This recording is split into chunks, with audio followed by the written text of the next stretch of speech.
ubu umugore akunda gusenga ubu niho n'uyo mugabo wawe azoza niyo ariko araguhanuza umuhanura ibintu by'ubwenge. Hinge nkubwire nukuri ndakurahiye umugore w'umunyamasengesho n'umugore adasenga ndakurahiye hariho udasa, hariho ubwiza ugira igihe uba mu masengesho, hariho igikundiro ugira igihe uba imbere y'Imana.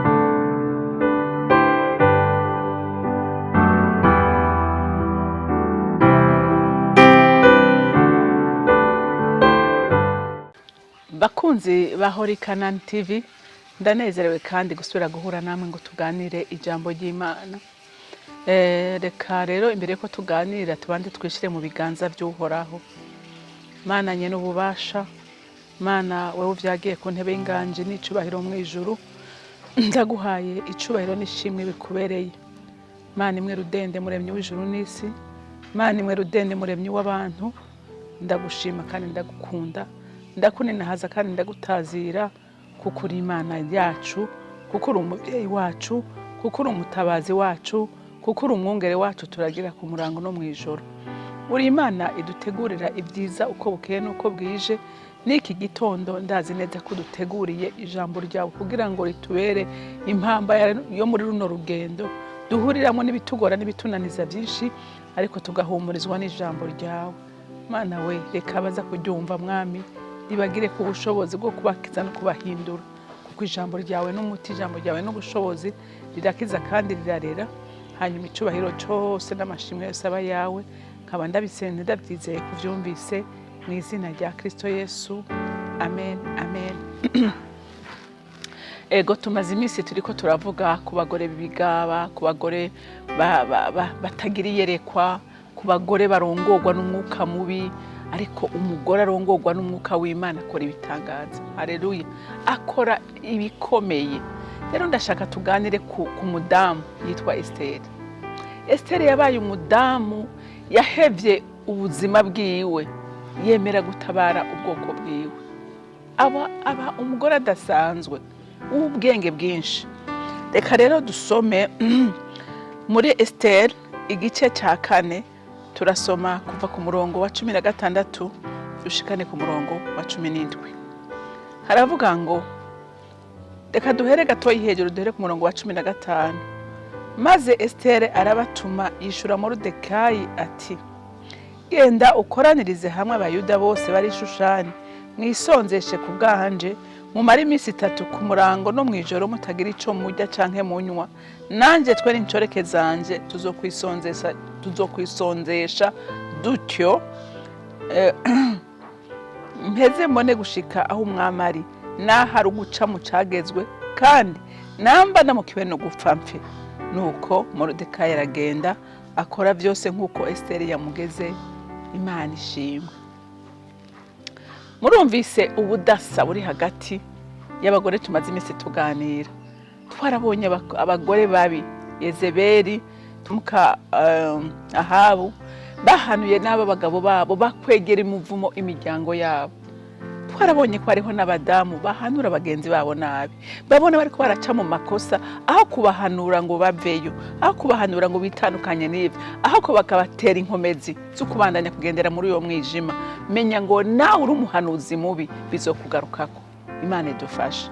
Ariko rero hano tugira turaba umugore w'intwari yitanze, yitangira ubwoko bwiwe, yitangira abantu biwabo bagira bahone. Iyi nkuru rero, uyu mudamu Esther yari umwamikazi.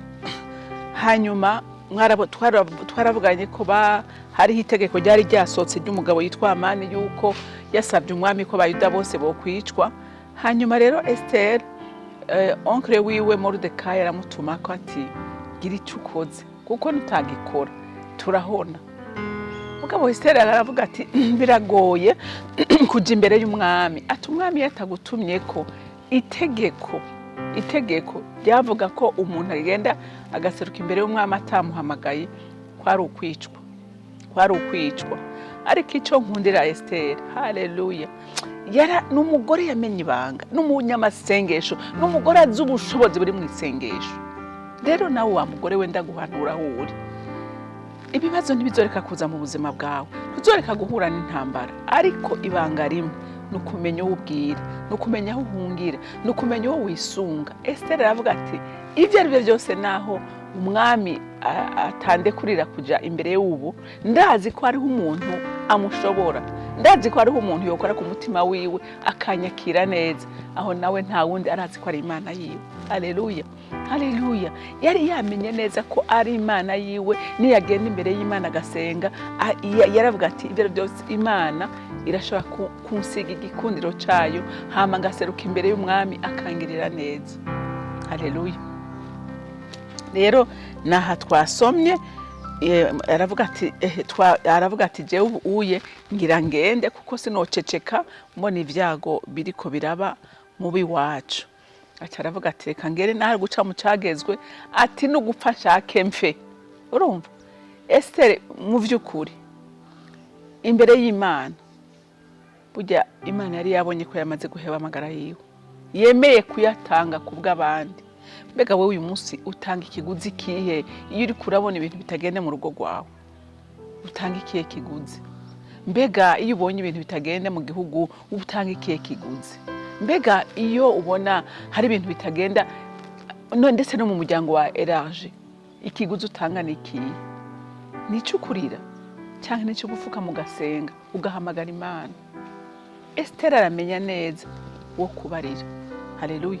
Atuma ko Moridekayi atumviriza rero, jewe ngira ngende, atari icyo ndagusaba ni kimwe, genda ufate abayuda bose iyo ubwami bw'umugabo wanje bugera, ubatumeko bafata iminsi 3 yo gusenga no kwisondesha, ntihagira n'umwana ati na jewe n'incoreke zanje turagiye kwisondesha. Haleluya, haleluya. Uyu mugore ndamukunda. Urumva n'umugore w'umunyamasengesho, n'umugore asengana n'abakozi biwe, n'umugore yazi imbaraga z'amasengesho. Ngo baragenda barasenga bamara iminsi 3. Haleluya. Bamara iminsi 3 bisonzesheje. Hanyuma mwumvise ngaha Esiteri ngene yavuze ijambo rikomeye. Yaravuze ngo ngaha ku murongo wa 16, genda ukoranirize hamwe abayuda bose bari Shushani, mwisonzeshe ku bwanje, mumare iminsi 3 ku murango no mwijoro mutagira ico murya canke munywa, nanje twe n'incoreke zanje tuzokwisonzesha dutyo nyene, mpeze mbone gushika umwami ari nahari guca mu cagezwe, kandi umviriza nahanashaka ngo kandi ngo namba namukiwe no gupfa. Haleluya. Ngo mpfe. Urumva Esiteri yari yatanze ubugingo bwiwe, yari yatanze ubugingo bwiwe, n'Imana yari yabonye ko yahejeje kwitanga, kuko byari gushoboka ko umwami amwica, kuko umuntu wese yagenda hari mu nama n'abaganwa biwe bose, umuntu akajya yatamutumyeyo ngo itegeko rimwe ryari rihari nuko yicwa. Ariko ngo uwo yatunga inkoni ngo yacagirirwa neza akamwakira. Rero Esiteri ngo aritegura neza, aragenda yasenze avuga ati Mana ndi kumwe nawe, kandi ndazi neza uri kumwe nawe nta kimutera ubwoba, uri kumwe nawe nta gishobora kumunyiganyiza. Yo, haleluya, haleluya. Hama ngo aragenda imbere y'umwami. Umwami ngo akimubona gusa abona Esiteri yuzuye ubwiza bw'Imana, abona n'umugore adasanzwe. Hinge nkubwire nukuri ndakurahiye, umugore w'umunyamasengesho n'umugore adasenga, ndakurahiye hariho ubudasa, hariho ubwiza ugira igihe uba mu masengesho, hariho igikundiro ugira igihe uba imbere y'Imana.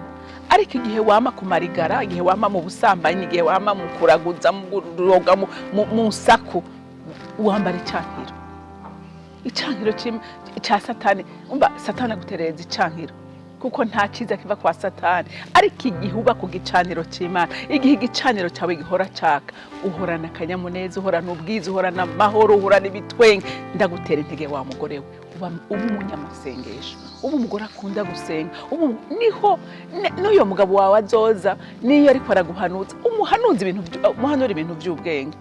Ntumuhanure nka bya bipfu by'abagore byavuga imigambi mibi kuza kwica umuntu ngo bamutware itongo ryiwe. Urabona nka Ezebeli yubaka kuvuga ngo umwami nawe nyene yatinye gukuri mutwara ko yashaka kuri munyaga ku nguvu, ariko arabitinya. Ariko Ezebeli aravuga ati humura, byuko ufungure jewe ubucange ndari kuronderera aja kurondera abantu barementaniriza umuntu kandi batako baramwica. Erega hariho abagore bameze gutyo barementaniriza abandi, abagore mu mazu yabo barementaniriza abana batunze kugira ngo abagabo babirukane, barementaniriza abakozi. Hariho abagore b'ibivu, ariko ndakwifuriza kuba umugore yuzuye ubwenge bw'Imana, yuzuye ubwenge bw'Imana. Niyo umugabo wawe umuhanuye aba yumva ati impanuro ziwe ndazi neza ko zidahusha, ariko ibyo byose uzobikura hehe? Uzobikura imbere y'Imana. Uzomurika ubwenge bwawe buzomurikirwa n'Imana kuko uyiba imbere, kuko uyirondera. Haleluya. Esther aravuga ati jewe ndahebye amagara yanje kubw'ubwoko bwanje. Haleluya. Ubu aragenda imbere y'umwami kandi n'abandi barisonzesha. Hama Esther umwami ngo yamutunze inkoni. Haleluya. Aramubaza ati umwamikazi Esther ndagukorera iki? Wifuza iki?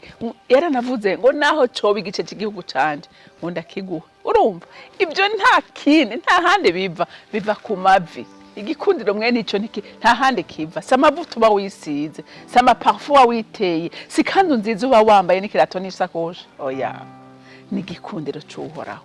Haleluya. Ni igikundiro cy'Uhoraho. Hama Esther aramubwira ati mwami, ati unkundiye wozi wanje nkakwakira, ubushobozi bwo gusangira. Umugore w'ubwenge ategura amazimana iwe. Niyo ukeneye kuvugana n'umugabo wawe, tegura amazimana, umugwishe neza, hamubone kumuganiriza, hamubone kumubwira icyo wifuza. Ntupfe guhuruduka nk'uturutse ku ijuru. Banza witegure neza, umurabe neza, umugwishe neza, hanyuma ubone kumubwira ibyo wifuza kumubwira. Aya majambo yo muri Bibiliya ntakwiye kutubera inkuru, ariko akwiye kutubera ubuzima. Tukigira ku bagore beza bitwaye neza, tukigira ku bagore beza bakoze ibikorwa bihimbara umutima w'Imana, bigashingira intaye izina ry'Imana. Natwe uyu munsi tukaba tubigirako. Uyu mwanya Esther ndiko ndamubigisha ko kubera hari ico yakoze. None wewe ubona bo kwigishako, ubona by'ukuri wewe uri umugore wo kwifuzwa, ubona wewe abo mubana bagushingira intahe, ubona wewe umugabo wagushingira intahe, abana bawe barahaguruka bakagushingira intahe, abakozi ukoresha barahaguruka bakagushingira intahe, canke barakuvuma. Ariko ndakubwira muntu w'Imana, nukuri mu muryango bujya haberamwe ibintu byinshi, habamwe bikomere, nukuri haba gukomeretsanya kunini. Utari umugore w'amasengesho, atari umugore yubaha Imana, atari umugore wamaze kumurikirwa n'umuco wa Kristo, hari ibintu byinshi muhurira mutokwihangana. Ariko igihe umuco wa Kristo bakumurikiye uravyihanganira. Rero ndagutera intege ngo gira umwete wo gusenga, gira umwete wo kurondera Imana, gira umwete. Nta handi uzokura amahoro, nta handi uzokura umunezero, nta handi uzokura ubwenge, nta handi uzokura umugisha atari ku mavi. Rero Imana yo mwijuru ibampera umugisha, mugira umunsi mwiza, mwarahezagiwe, ndabakunda cyane. Mana y'imbabazi n'urukundo, subiye kugushimira kandi mwami Imana kubwira ijambo uhejeje kutugaburira.